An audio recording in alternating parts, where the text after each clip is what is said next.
Good evening प्यारे बच्चों, कैसे हैं आप लोग। आई होप बच्चों स्वस्थ होंगे, मस्त होंगे और एग्जाम्स की तैयारी कर रहे होंगे बच्चों। बस आप आपका 5 दिन बचा है एग्जाम्स के लिए। 2 फरवरी को आपका पहला पेपर है जीव विज्ञान का।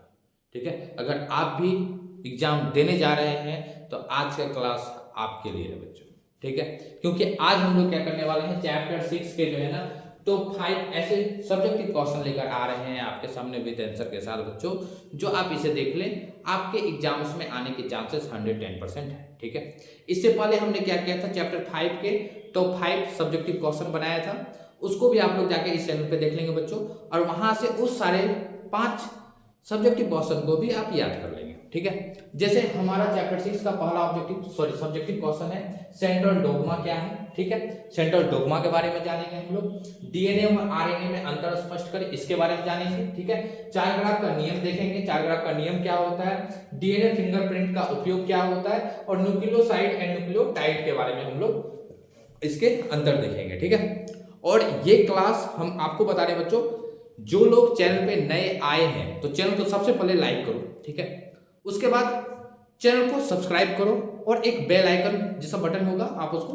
घंटा बजा देना है। ठीक है, अब उस घंटे से क्या होगा कि आपको जो है ना नए वीडियो का नोटिफिकेशन आपको मिलता रहेगा बच्चों। ठीक है, तो इतना सारा हमारा एक रिक्वेस्ट है, आप इसे उम्मीद करते हैं आप इसे फोकस करेंगे बच्चों। ठीक है, हम पहले सवाल पे चलते हैं। हमारा पहला सवाल कहता है सेंट्रल डोग्मा क्या है। ठीक है, ध्यान देना, हम लोग थोड़ा सा बारीकी से चलेंगे, आंसर के साथ चलेंगे और समझने की कोशिश करेंगे। ठीक है, कि सेंट्रल डोग्मा क्या है। अब देखिए, सेंट्रल डोग्मा के बारे में हम बता दें, थोड़ा सा मुंह से डिटेल्स बता दें बच्चों। आप डीएनए के बारे में जान रहे हैं। ठीक है, डीएनए हमारा क्या होता है, डीएनए एक हमारा आनुवंशिक पदार्थ है जो हमारे क्या होते हैं, पीढ़ी दर पीढ़ी अपने गुणों का क्या करता है, स्थानांतरित करता है अपने संतानों में। ठीक है, जैसे जनक के संतान, जैसे हमारे माता पिता का गुण हमारे अंदर, फिर हमसे हमारे संतान में, तो इस गुणों का जो ट्रांसफर हो रहा है ना, तो ये हमारा डीएनए के अकॉर्डिंग हो रहा है। लेकिन ये सेंट्रल डोग्मा जो है हमारा, वो क्या बच्चा करता है कि अनुवांशिक सूचना का एक प्रवाह करता है। ठीक है, और कैसे करता है इस सारे डिटेल्स को अभी हम लोग क्या करते हैं, चलो देखते हैं। पहला सवाल का आंसर हम लोग देखते हैं। ठीक है, ध्यान देना, क्वेश्चन नंबर हमारा 1। ठीक है, क्या है हमारा, सेंट्रल डोग्मा। ठीक है, इसके बारे में हम लोग जानते हैं और इसके बारे में हम लोग थोड़ा सा लिखेंगे। ठीक है, जो लोग को समझ में नहीं आएगा या फिर जिसको अगर किसी सवाल में डाउट होगा ना, तो एक बार हमको क्या करना बच्चा, कमेंट्स मार देना। ठीक है, इससे क्या होगा, अगर अभी आप कमेंट्स नहीं मारेंगे तो हम फिर आपका, अगर वही चीज और हम ये बता देते हैं, अगर मान में दिमाग में अगर कोई सवाल चल रहा होगा ना कि जीव विज्ञान में सर आप इन सवाल का आंसर बताइए, हमने कहीं पढ़ा था हमको समझ में नहीं आया, या फिर किसी प्रकार का कोई भी रीजन होगा ना, तो आप उस सवाल को कमेंट सेक्शन में डाल देना। ठीक है, हम क्या करेंगे, उस कमेंट सेक्शन से आपके सवाल के लिए एक पर्सनली विस्तार पूर्वक आपके लिए हम क्लास का वीडियो बना देंगे। ठीक है, जहां आप क्या करेंगे, आसानी से हमारी कोशिश रहेगी कि हम बेहतर तरीका से आपको समझा दें बच्चों। ठीक, फिलहाल हम लोग चलते हैं सेंट्रल डोग्मा में चलते हैं। सेंट्रल डोग्मा में अनुवांशिक सूचना का प्रभाव। ठीक है, सबसे पहले हम लोग यही लिखेंगे, क्या लिखेंगे बच्चा, कि हमारा सेंट्रल डोग्मा में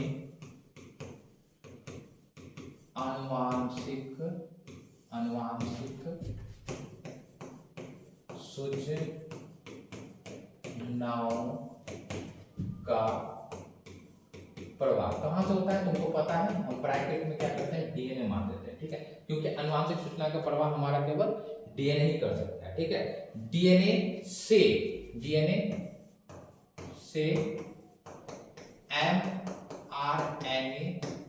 एमआरएनए में। ठीक है, यानी एमआरएनए, यानी अगर आपको पता है कि डीएनए से अगर आरएनए निर्माण हो रहा है तो क्या होगा, वहां पे बच्चा एक घटना होगा हमारा ट्रांसक्रिप्शन का घटना होगा। किसका घटना होगा, ट्रांसक्रिप्शन का, जिसको हिंदी में हम लोग क्या बोलते हैं बच्चा, अनुलेखन कहते हैं। क्या कहते हैं, अनुलेखन कहते हैं। ठीक है, उम्मीद करते हैं ये चीज आपको कंठस्थ अच्छे से समझ में आया होगा। ठीक है, अब ये चीज अगर समझ में आ रहा है ना, तो ध्यान देना, अनुलेखन क्या होता है। ठीक है, अनुलेखन क्या होता है, एमआरएनए में अनुलेखन की क्रिया होना। ठीक है, और अनुलेखन हमारा क्या करते हैं कि डीएनए जो होता है ना, अच्छा हमारा जो डीएनए होता है, ठीक है, तो हम डीएनए से क्या करते हैं कि आपका जो है ना एमआरएनए का निर्माण करते हैं। ठीक है, और फिर फिर आरएनए से हमारा क्या करते हैं कि हम लोग बच्चा प्रोटीन का निर्माण करते हैं। यहाँ पे दो प्रोसेस होता है हमारा। जब डीएनए से आरएनए का निर्माण होता है ना, तो हम इसको करते हैं बच्चा ट्रांसक्रिप्शन करते हैं। क्या करते हैं? ट्रांसक्रिप्शन करते हैं। और जब आरएनए से प्रोटीन का निर्माण होता है तो हम इसको क्या करते हैं बच्चा? ट्रांसलेशन का नाम करते हैं। ठीक है, अब जिसको हिंदी भी नाम भी लिख देते हैं ट्रांसक्रिप्शन यानी अनुलेखन। ठीक है, अनुलेखन।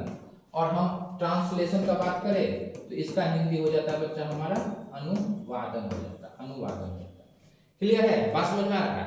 अब चलते थोड़ा सा डिफिनेशन पे चलते हैं। ठीक है, क्या कहते हैं? सेंट्रल डोग्मा में अनुवांशिक सूचना का प्रवाह से, ठीक है, अनुवांशिक सूचना का प्रवाह से एमआरएनए में, किसमें? एमआरएनए द्वारा होता है। ठीक है, में को काट देते हैं। ठीक है, क्या होता है? एमआरएनए द्वारा होता है बच्चा। क्या होता है? एमआरएनए द्वारा होता है। ठीक है, और फिर इस सूचना का प्रवाह होता है। ठीक है, और फिर इस सूचना का प्रवाह कहां से होता है? हमारा प्रोटीन यानी पॉलीपेप्टाइड। समझ रहे हैं बात को? सूचना का प्रवाह किसमें होता है? प्रोटीन में होता है। ठीक है, यानी आमतौर पे तुम ये समझ सकता है कि हमको अगर इतना प्रोसेस हमको बच्चा अगर पता है ना, कौन कौन सा प्रोसेस, कि डीएनए से आरएनए बनने की क्रिया। ठीक है, जब आरएनए बनेगा, समझना बात को, जब डीएनए से हम आरएनए बनाएंगे तो ट्रांसक्रिप्शन करेंगे। ठीक है, और ट्रांसक्रिप्शन जब बन जाएगा तो ट्रांसक्रिप्शन यानी आरएनए बन गया, और आरएनए से फिर हम आगे बढ़ेंगे तो हमारा प्रोटीन बनेगा। ठीक है, तो हम एक चीज यहाँ पे ये चीज समझ सकते हैं कि अगर ये क्रिया अगर उल्टा हुआ, उल्टा काम किया, ठीक है, तो अभी तो ट्रांसक्रिप्शन और ट्रांसलेशन, जब ये क्रिया उल्टा किया यानी प्रोटीन हमारा अब आरएनए के पास और आरएनए फिर से पुनः डीएनए के पास, तो यहाँ से बच्चा आरएनए जब डीएनए के पास आ जाएगा ना, तो इसको हम लोग बोल देंगे आपका REVER, ऐसी रिवर्स हमारा ट्रांसक्रिप्शन। क्या बोलेंगे? ट्रांसक्रिप्शन बोलेंगे। ठीक है, क्या कर देंगे? रिवर्स ट्रांसक्रिप्शन बोलते हैं, यानी एमआरएनए या आरएनए से हम फिर से डीएनए के पास चल जाते हैं। ठीक है, तो इसको को हम लोग कर देते हैं आपका, क्या कर देते हैं?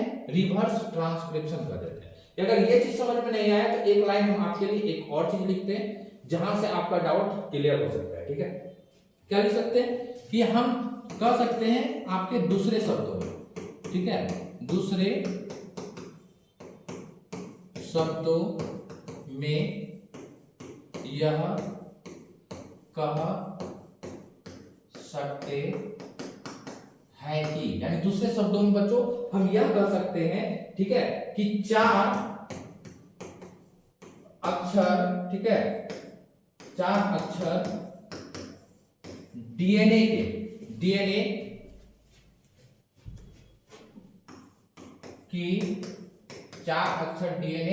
की भाषा, ठीक है, भाषा का, ठीक है, दूसरे शब्दों में, ठीक है, भाषा का ट्रांसक्रिप्शन द्वारा, ठीक है, भाषा का, ठीक है, भाषा का ट्रांसक्रिप्शन द्वारा,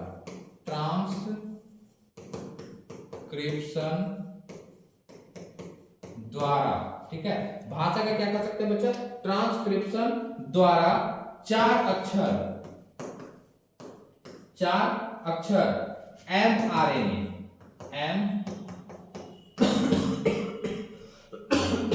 4 अक्षर एमआरएनए को भेजा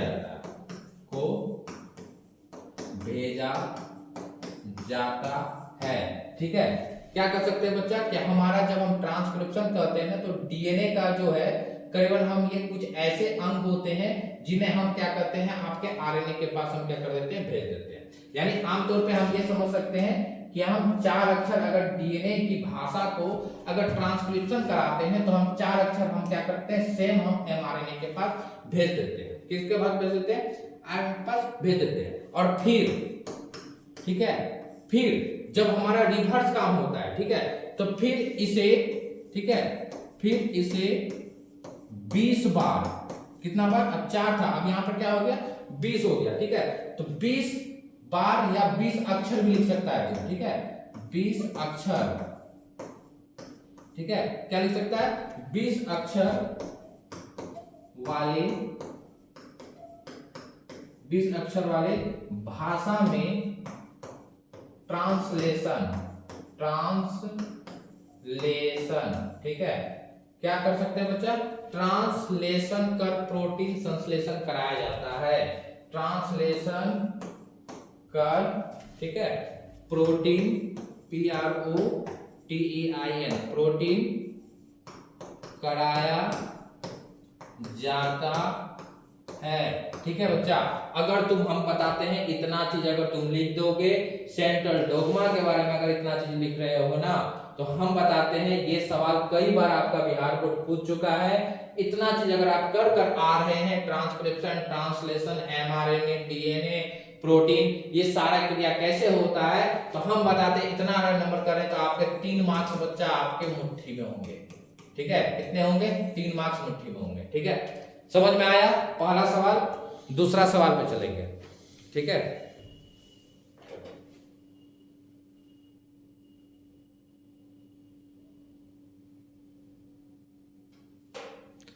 अब दूसरा सवाल पे चलते हैं बच्चा, ठीक है। दूसरा सवाल हमारा क्या करता है, थोड़ा सा ध्यान देना, ठीक है। चलते हैं नेक्स्ट सवाल पर, और अभी हम लोग देखते हैं, फिर से सवाल पे चलते हैं और ध्यान दो। डीएनए एवं आरएनए में अंतर स्पष्ट करें। दूसरा सवाल नंबर 2 है, ठीक है। क्या है, डीएनए और आरएनए में अंतर स्पष्ट करें। क्लियर है सबको, चलो नेक्स्ट चलते हैं, ठीक है। डीएनए और आरएनए में अंतर स्पष्ट करें। चलो क्वेश्चन कहता है डीएनए एंड आरएनए में, देखो हम तुमको जो है 5 अंतर कुछ ऐसा सिखाने जा रहे हैं, आप इसमें याद करने वाला कुछ दरकार ही नहीं है, ठीक है। क्या करना है, देखो इसी के नाम से ही हम लोग 5 अंतर आराम से लिख लेंगे और आराम से एग्जाम में 5 नंबर अपनी मुट्ठी में कर लेंगे, ठीक है। कैसे करेंगे बच्चा, एक तरफ लिख दो तुम सबसे पहले डीएनए लिख दो, ठीक है, और एक तरफ लिख दो हमारा आरएनए लिख दो, लिख दिया, बीच में लकीर खींच देना, 5 पॉइंट कम से कम हम इसका लिखेंगे। 5 पॉइंट, पहला पॉइंट क्या लिख सकते हैं बताओ, पहला हम इसका फुल फॉर्म लिख देंगे, ठीक है, कि इसका पूरा नाम डीऑक्सी राइबोज न्यूक्लिक एसिड होता है, ठीक है। सेम घटना, इसका भी हम लोग फुल फॉर्म लिख देंगे आरएनए का, ठीक है। क्या लिख देंगे, इसका पूरा नाम RIBOS राइबोज न्यूक्लिक एसिड होता है। क्लियर है, बताओ क्लियर है सबको, कंटेक्स्ट समझ में आ रहा है, ठीक। अब देखो दूसरे पॉइंट पे चलते हैं हम लोग, ठीक है। दूसरा पॉइंट क्या करता है, इसी पहले लाइन के पॉइंट से हम लोग उठाते हैं, क्या करते हैं, पहले लाइन के पॉइंट से, ठीक है। इसमें जो शुगर पाया जाता है ना, वो डीऑक्सी राइबो शुगर पाया जाता है, ठीक है। क्या लिख देगा, डीएनए में डीऑक्सी राइबोज शुगर पाए जाते हैं। क्लियर है बच्चा, कोई देखो हम अलग से नहीं है, ये सब चीज तुमको आराम से याद होगा। और इसमें हम लोग क्या करते हैं, राइबो शुगर पाया जाता है, ठीक है। इसमें आपका राइबोज शुगर पाए जाते हैं। सिंपल है ना, सिंपल फंडा है, बोलो है कि नहीं है। चलो तीसरा सवाल देखते हैं, सॉरी तीसरा अंतर।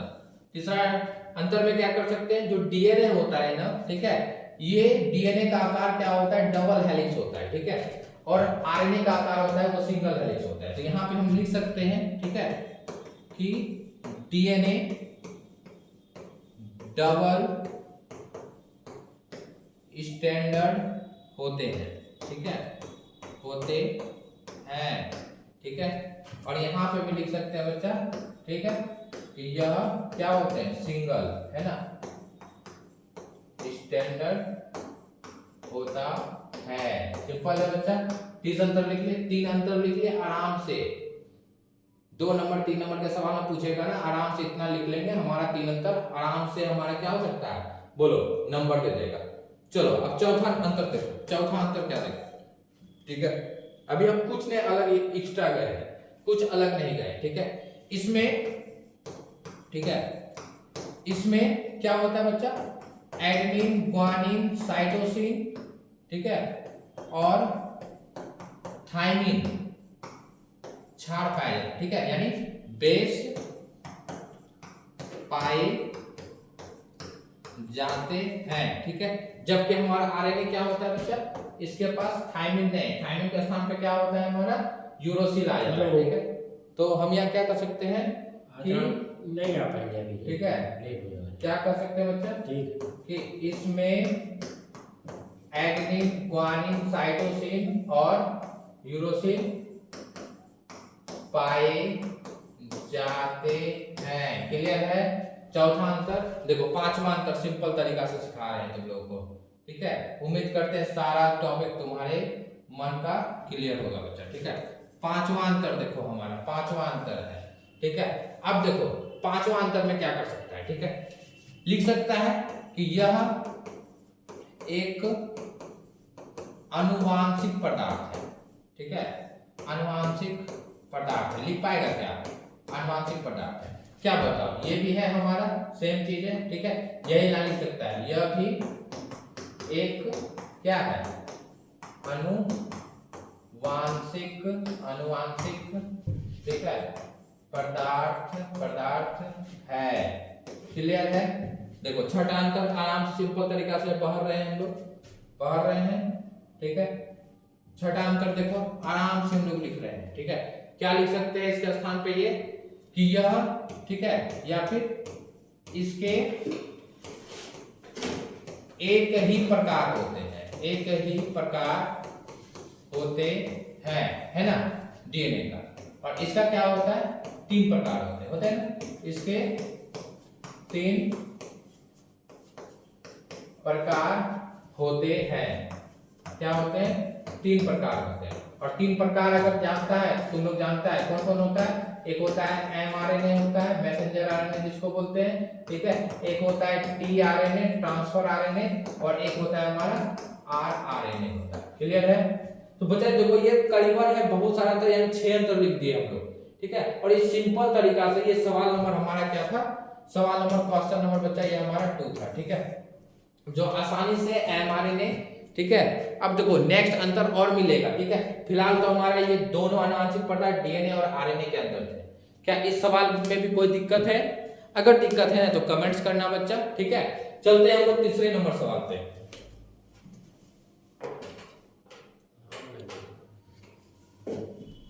चलिए नेक्स्ट सवाल देखते हैं। तीसरा नंबर सवाल क्या कहता है, कहता है चारघात के नियम बताइए, ठीक है। चारघात का नियम क्या होता है तुमको पता है, क्लियर है। पहले बताओ, इसमें पहला जो सेंट्रल डोग्मा हम लोग देखे, डीएनए आरएनए में अंतर देखे, उसमें कोई दिक्कत नहीं। अभी सबसे इंपॉर्टेंट बात चलते हैं बच्चा, हम लोग चारघात का नियम देखते हैं, ठीक है। चारघात का नियम क्या कहता है, थोड़ा सा इसको हम लोग क्या करते हैं, ध्यान देते हैं, ठीक है।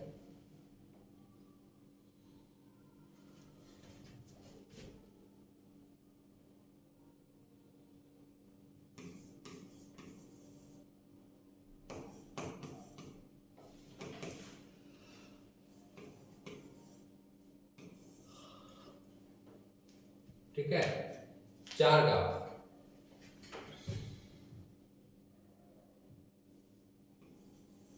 ठीक है, हो जाएगा हमारा GAFF, चारघात लॉ। अब देखो इस नियम में हमारा क्या करता है, ठीक है, ये नियम क्या करता है, ये भी सवाल हमारे लिए इंपॉर्टेंट है, तो इसको भी थोड़ा सा बच्चा ध्यान तो देना पड़ेगा, ठीक है। क्या करता है, ध्यान देना, ठीक है। अब यहाँ पे एक व्यक्ति है जिसको हम लोग बोलते हैं बच्चा आपका इरविन चारगाफ, ठीक है।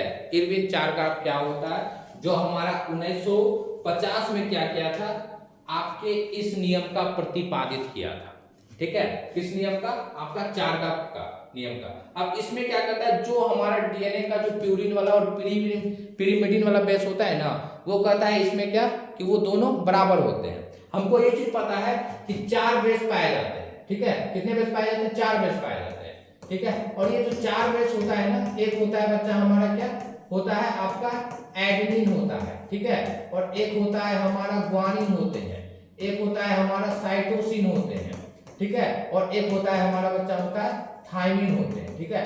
क्यों? क्योंकि ये घटना है हमारा डीएनए का, तो डीएनए के अंतर्गत तो यही 4 बेस होता है। तो अब ये चार्गाफ नियम क्या कहता है कि हमारा एडेनिन जो होता है वो थायमिन के बराबर होता है, और ग्वानिन जो होते हैं वो हमारा क्या होते हैं, साइटोसिन के बराबर होते हैं।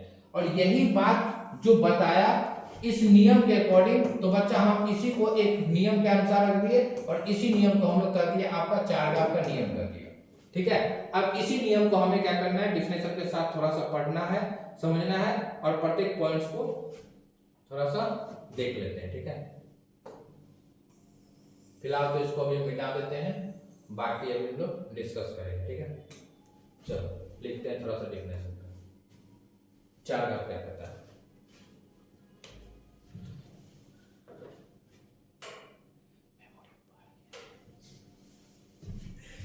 ठीक है, अब एक देखिए, चलते हैं हम लोग।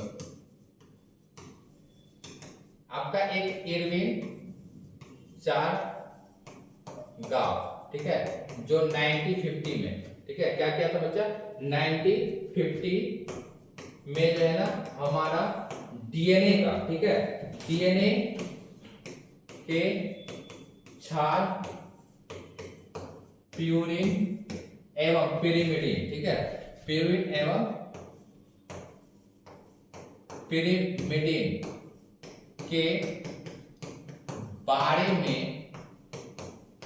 यह बताया कि, ठीक है, यह बताया कि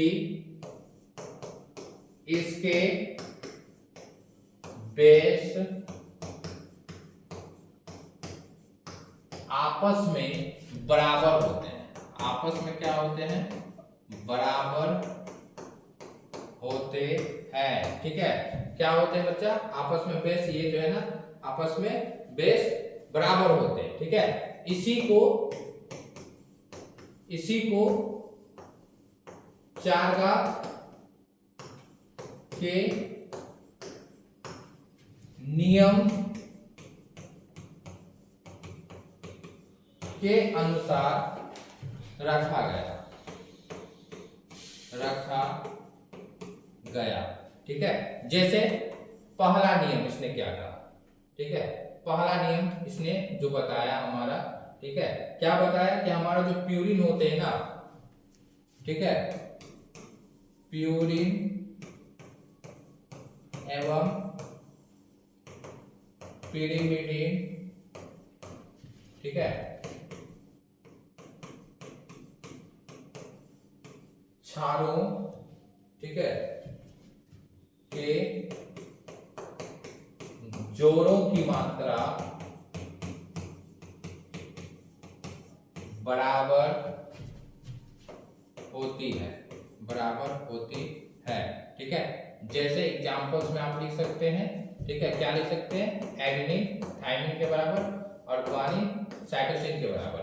लेकिन आपको पता है कि हमारा जो ग्वानिन होते हैं ना वो और साइटोसिन से जब जुड़ता है तो हमारा क्या होता है, ये आपके ट्रिपल बॉन्ड से जुड़ते हैं। और एक चीज और पता है बच्चा, हमने जो बताया था, ठीक है, क्या बताया था कि हमेशा एक प्यूरिन जो होते हैं दूसरे पिरिमिडिन से जुड़ता है, ना कि प्यूरिन से जुड़ते हैं, ठीक है, और ना ही हमारा पिरिमिडिन से जुड़ता है। क्योंकि हमारे पास जब बेस की बात करते हैं, ठीक है, जब बेस की बात करते हैं तो इस बेस के अंतर्गत जब हम दोनों घटना लेते हैं, एक प्यूरिन वाला लेते हैं और जब हम एक पिरिमिडिन वाला घटना लेते हैं ना, तो प्यूरिन के अंतर्गत क्या करते हैं, हम 2 बेस रखते हैं, ठीक है। और ये जो 2 बेस होता है प्यूरिन के अंतर्गत, तो वो एक होता है बच्चा हमारा एडेनिन और एक होता है ग्वानिन, ठीक है।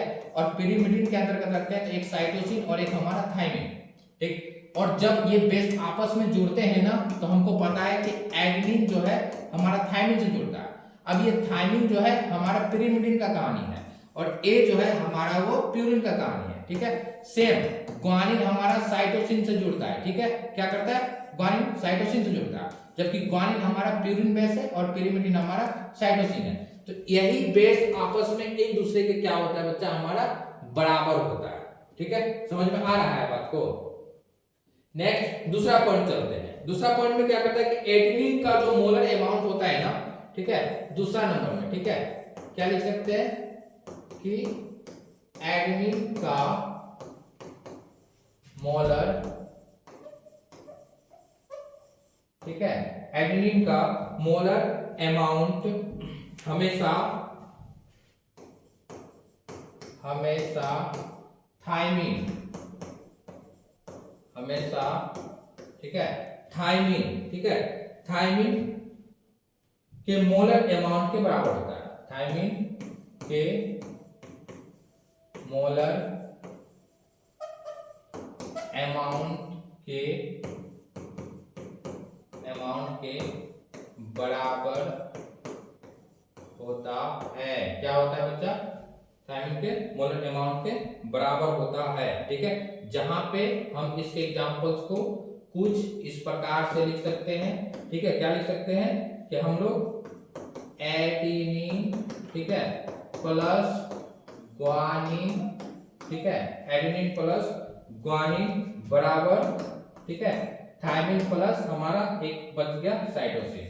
ठीक है, तो हम शॉर्ट पे एडेनिन को A प्लस G बराबर T प्लस C के इसमें लिख सकते हैं। ठीक है, नेक्स्ट तीसरा पॉइंट हमारा देखते हैं। ठीक है, तीसरा पॉइंट हमारा क्या कहता है? सब देख लो, सब जो है ना बेस पर ही आधारित है, कुछ नहीं है चारघाव का नियम है, कुछ नहीं है। सब हमको खाली नियम पता है कि किससे क्या जुड़ेगा, बस इतना पता है तो आराम से हमारा ये चारघाव हमारे मुट्ठी में है। ठीक है, अब तीसरा क्या कहता है? कहते हैं क्या कि A प्लस T, ठीक है, या G प्लस C, ठीक है, ये हमारे क्या का जो अनुपात होता है ना, ठीक है, का अनुपात, ठीक है, किसी स्पीशीज के लिए स्थिर होता है। ठीक है, किसी स्पीशीज के लिए स्थिर होता है। ठीक है, क्या होता है? स्थिर होता है। क्लियर है? यही बच्चा जो 3 पॉइंट्स को याद करना, हमारा यही 3 पॉइंट जो है ये चारघाव के नियम का है, छोटा कर देते हैं। ठीक है, और यही हमारा पूरा कहानी जो है चारघाव के नियम पर आधारित है। ठीक है, अब ये क्वेश्चन नंबर हमारा 3 था। ठीक है, ये क्वेश्चन नंबर 3 था। ठीक है, क्लियर है? यहाँ पे भी नेक्स्ट सवाल पे चलते हैं अब हम लोग।